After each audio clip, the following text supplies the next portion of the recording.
So show me how you make a puppet head. Well, it's a long process, but I'll just show you some of the different steps along the way.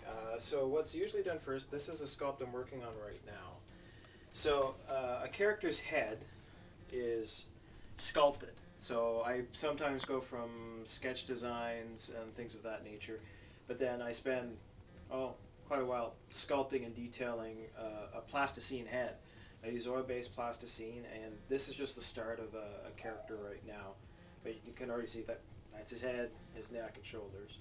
So that's where it starts. Then once all the detailing is done on a sculpt, I make a plaster negative mold. I use dental casting plaster and make something like this. This is a large mold that I've just finished up, so you can kind of see that if it's this way, it was in a bucket, and the plasticine mold was in there, and then it was piled on top with plaster. So it's kind of a heavy process.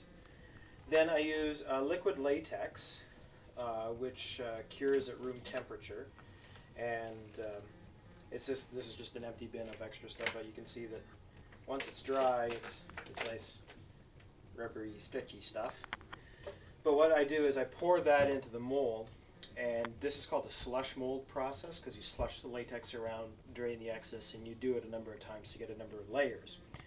And then once that's dry, the latex is then ready to pull out. And this is a mold I just finished cleaning, so this one's ready to pull out, and this is actually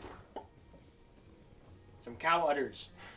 This is for a client who wanted some udder hats for their stage performance, so that's exactly what this is. So the latex is then demolded, cleaned and washed, and then let set to dry for a little while.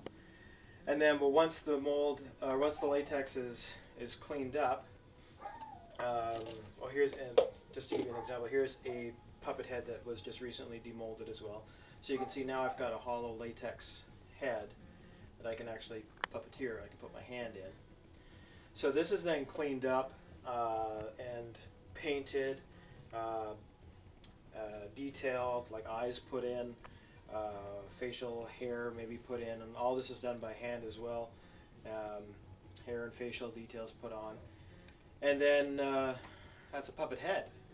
And then the body and everything else is all, depending on the type of puppet, it's either sculpted or I use different types of foam and material and have the body built in costume to put together like that. But that's sort of how the heads and faces are made. So there you go. Can you show me the puppet head? Yeah. The completed one? Yeah.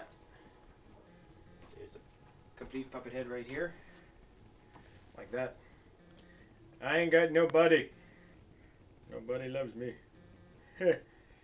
So that's a head done. And let me just see if I have a sample of a body I could show you. Here.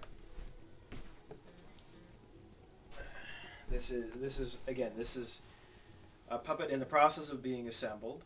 So he's got head there. And again, this is at this point it's still just a latex head, but I have put in resin eyes. These are things I cast myself as well. Same with the teeth. So, and he's just basically a shirt with arms and a head at the moment, like that. There, how's that? That better? In the field of view now. There we go. Hello. Hello. I have a body but no hair. I need some hair. So there's another puppet character there, and again in the process of being put together. But all in all, it takes anywhere from 2 to 4 weeks to build a puppet from start to finish. So and that's a fair bit of time.